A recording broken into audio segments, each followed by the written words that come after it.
Hello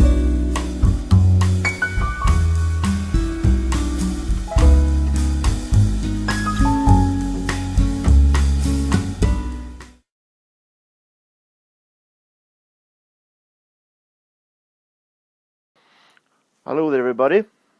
As you well know, I've been doing a couple of videos in a series when I'm showing my collection from various artists that I have a lot with.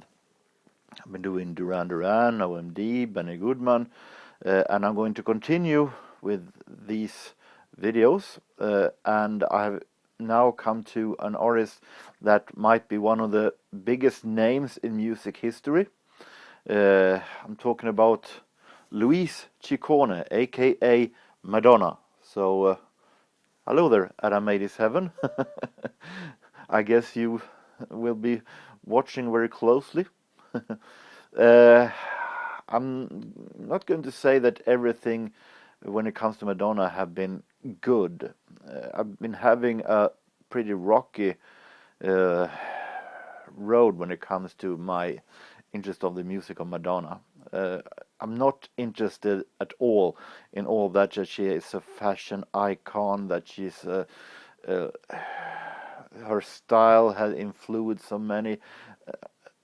I just purely like her music, and that's it. And it wasn't planned for me to now I'm going to bias all of Madonna's stuff, but it just happened to be this pretty good stack of Madonna singles and records that I'm going to show. As I said, it's been a little bit rocky road from back in the autumn '85, and I actually liked her stuff like Into the Groove and Dress You Up and Gamble and so on, until I, for some reason, when I became a teenager, starting to think that Madonna made a little too girlish music for me. And then The Look of Love came back in '88, and I realized, hey, this is actually really good. And then I quickly swift flip side and changed my mind, and I really liked Madonna's music from then until back in 2000, I think. Then after that, with exception from Confessions on a Dance Floor album, I think it went downhill, but I'm going to go back to that a bit later on. So let's start with showing a big stack of vinyl singles. I tried to put them in some kind of a chronological order. So let's start here with Holiday, that I have in two different kind of sleeves. And in two different kind of B-sides also. This is Think of Me, and this is I Know It. There's Culling coming up in 2019, and I haven't made up my mind yet whether I should keep both or should settle for only one. I mean, it's a matter of place and space also. Lucky Star. And we have Think of Me again as a B-side. We have Borderline and Physical Attraction at the B-side.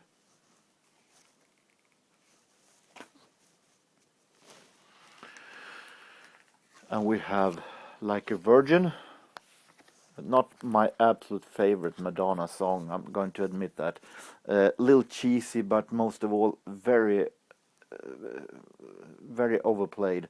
I heard it way too much through the years, so a little bit tired of it, but still it's a classic, no doubt, and it's a good pop song.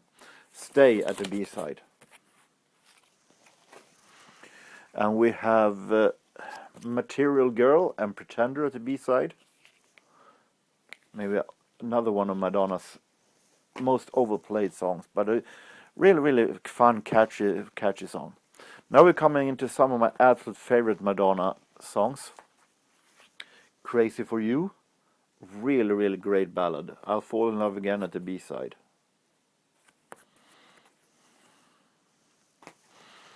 And we have one of the most underrated Madonna songs ever, that you don't hear all too much today. Angel, really, really great Madonna song. Definitely nostalgia for me from this first year back in 1985 when I started to discover pop music for real. Another one of my absolute favorites. Not the best sleeve, I know, but still Into the Groove. And Shooby-Doo at the B-side from the Desperately Seeking Susan movie. Dress You Up with My Love.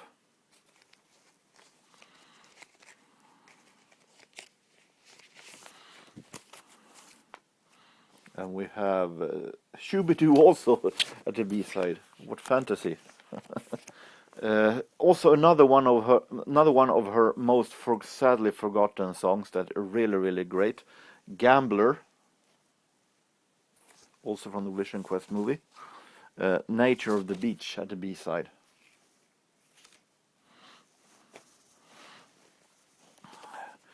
Another one song that also made me rediscover Madonna back in '88. Also here, not the perfect sleeve, but I love this song, Live to Tell. Another one of our greatest ballads. And we have an instrumental version at the B-side. Coming into the time when it was the moment for Madonna to show that the Like a Virgin album wasn't a fluke, that she was here to stay.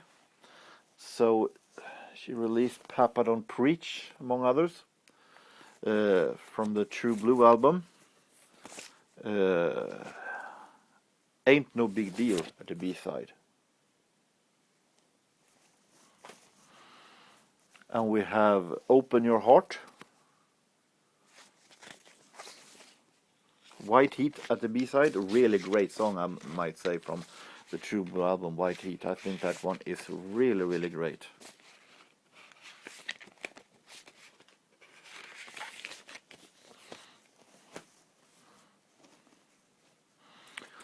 La Isla Bonita.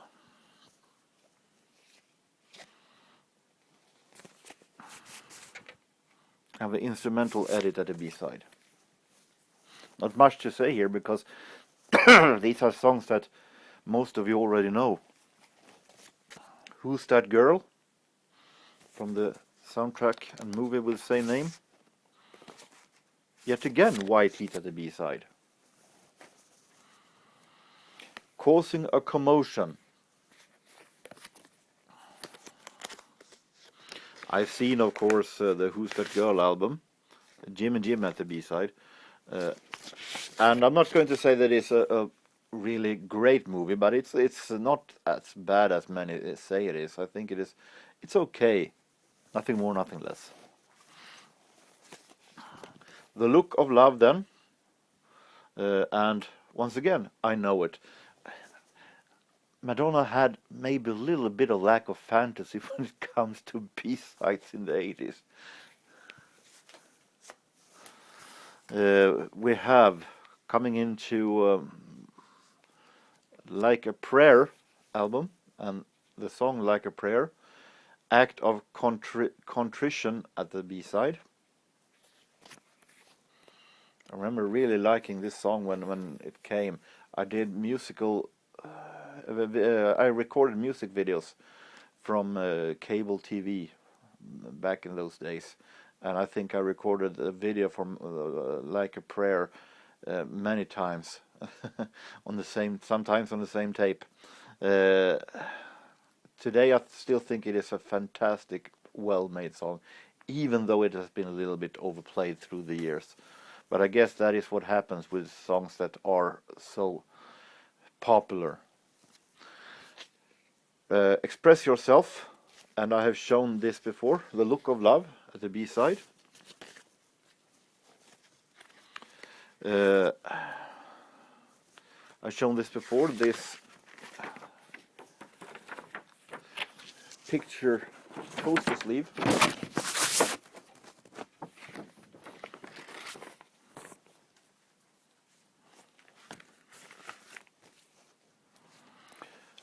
And we have Vogue. Keep It Together at the B-side.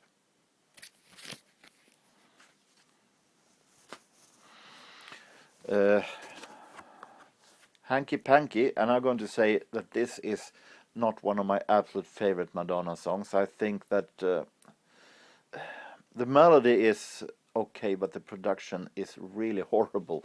I think that this attempt to make some kind of a 40s jazz, since the Dick Tracy movie is played in that era, that jazz production that they have here is really plastic. Sounds really so fake that it's really horrible. So not one of my favorite the Madonna songs. There are many better songs on the Breathless album, actually.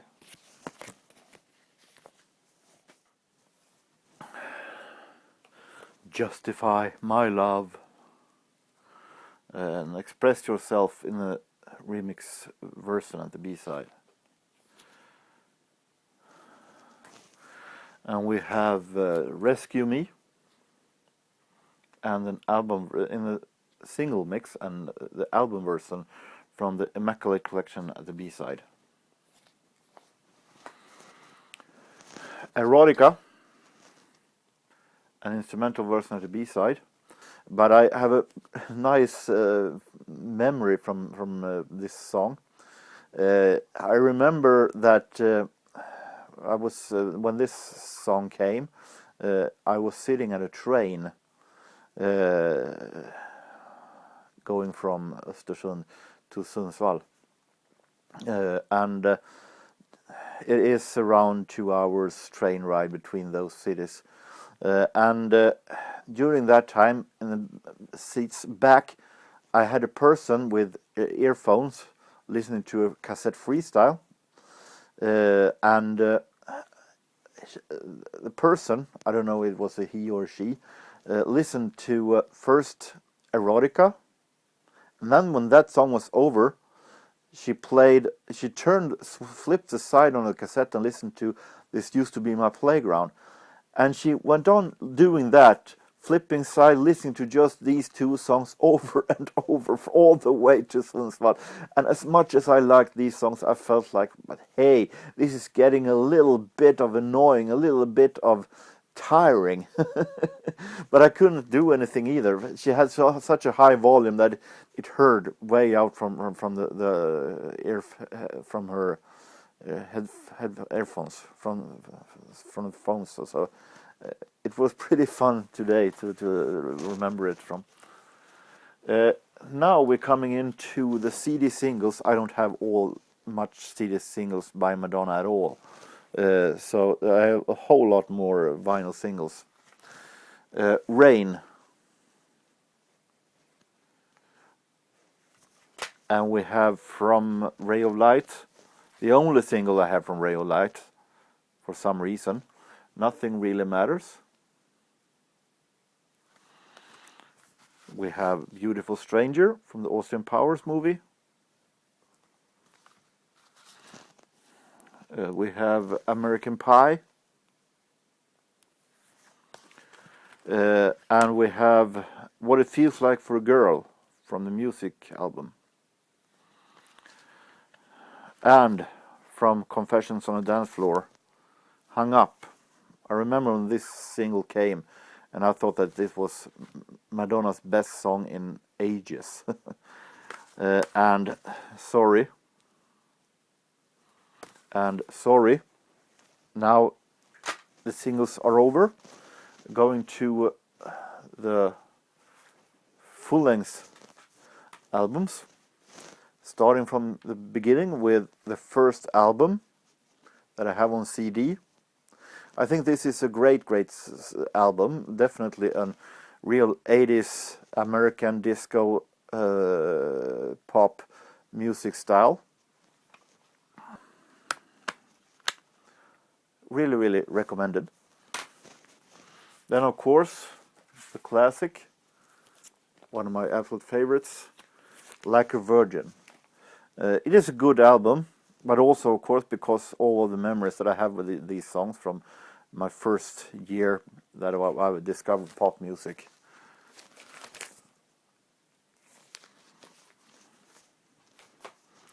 And we come to True Blue.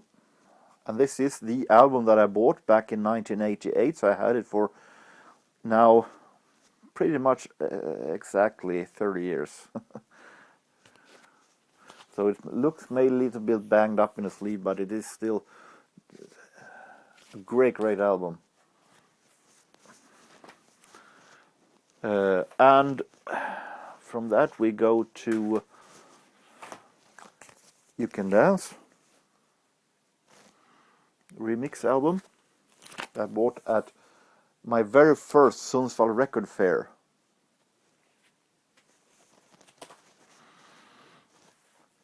And after that we come to Like a Prayer that I have on CD. Such a great album because it is in so many different kind of styles, this album actually, and it sounds so well made, each and every one of them.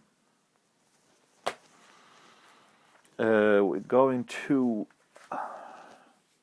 another one CD that hasn't the best of sleeve actually, but still a great one. I'm Breathless from the Dick Tracy album.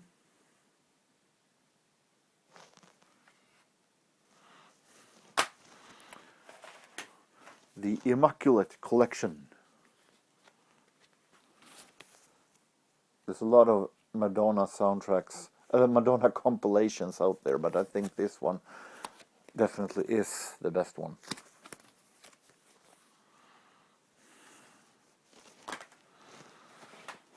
And this one is a little oddity.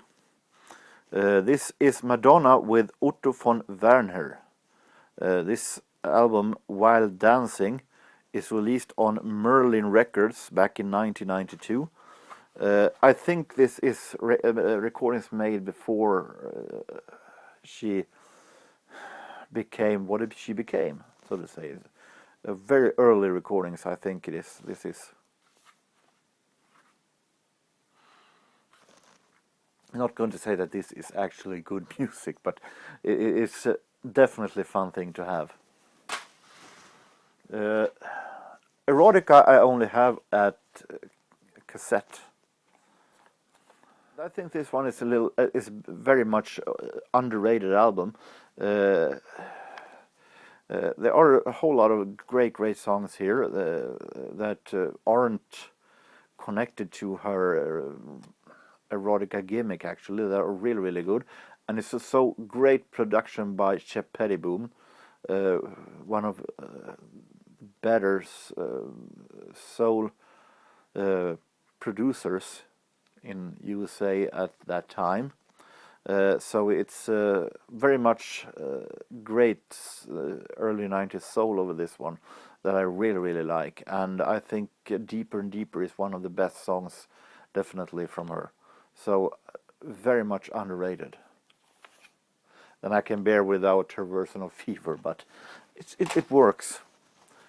And when we're still in it, when it comes to Madonna and soul, I think we're in some of her absolute best parts now, when she collaborates with a whole lot of soul artists, soul producers, like here, Nelly Hooper and Babyface and Dallas Austin. We have the soul elite here from that period in Bedtime Stories. An album that I actually bought when I got a gift card after participating in a radio contest back in 1994. So I got a gift card for 2 records, and I bought one of them. I bought was this one actually. A really great album with some really great soul-oriented sounds and great melodies. Here's another one of my absolute favorites. Keep saying that all the time. This is Ray of Light, and I say that Frozen definitely is one of the best songs ever. Not only from Madonna, but ever. I think that song is hypnotic and such fantastic, well made. And this one is produced by William Orbit, that have made a miracle here when it comes to production. It's such a wonderful production, such a wonderful sound, and the song Ray of Light, fantastic. The Power of Goodbye, the really great Madonna album, this one.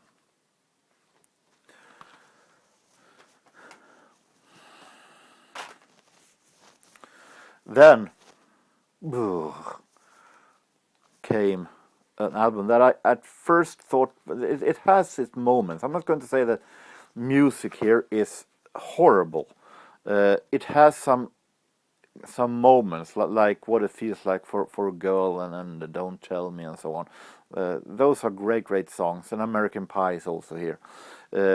But it's definitely not a great album. It's not all that fantastic album. She started to collaborate with Merve Ahmadsai, Merve, mostly known as, and that production is very stale, very uninteresting, and with the sound of the music single as the main example. She had that for 2 albums, and I thought that was very uninteresting. I was so disappointed with that. I have it still because I think it is. They have some great moments here. Then I'm missing American Life, and I'm not sure that yet if I'm going to get it. Still produced by Merve, and I'm not sure yet. But I have then the 12-inch on vinyl of the American Life single, and I bought this one. I don't like the song, but it was a Madonna single that I bought for 50 cents at Ginza web shop, and then it was sealed, so it was new. So it was fun thing to have, even though the song is not absolutely not one of my favorites. Then it was a little bit of relief when I heard Confessions on a Dance Floor. That was the best thing Madonna has done for many years. It's ironic. I love James Bond themes. So you know I'm collecting James Bond soundtracks. And the James Bond song that was maybe the worst James Bond song was made by Madonna. It's a little bit of irony. But this one was really great. So this was a little bit of relief when this one came. But then, Hard Candy. I'm sorry. I know that Robert C has spoken well of it. I know that Adam Adis liked this one, but I have hard time. 4 minutes featuring Justin Timberlake and Timbaland. I have to listen to Justin Timberlake and Timbaland together Madonna album. I think no. There are some songs that actually is okay, but Kanye West, this is Madonna trying to be hip, and it doesn't work all that well. I think this one is definitely not my cup of tea. And I have reviewed this one in the previous video, MDNA, that I thought was really bad. Really bad produced and really uninteresting. So these are albums that I for now has merely to complete a collection, but the problem is I'm not sure that it's worth it. I haven't made up my mind yet. I might keep those Madonna until Confessions on a Dance Floor and give up of getting. I don't have a Restless Heart yet, and I'm not sure that I want it either. Produced by, among us, late Avicii, that I'm totally not interested in. So I might give up Madonna after Confessions on a Dance Floor. I feel like I might. It's not fun to have 3 albums in a row that are pretty horrible just to complete the collection. So we see what I'll see what I'll do when the culling time comes. But overall, a tribute to a fantastic artist that has a way to do fantastic music, at least had the possibility to make fantastic music, and that have made so many great albums and timeless music that you can listen to over and over again. So with that, I hope that you have enjoyed my walk through Madonna's albums and career and singles. The next video I will make is the responses for my Q&A. So take care, everybody, and see ya.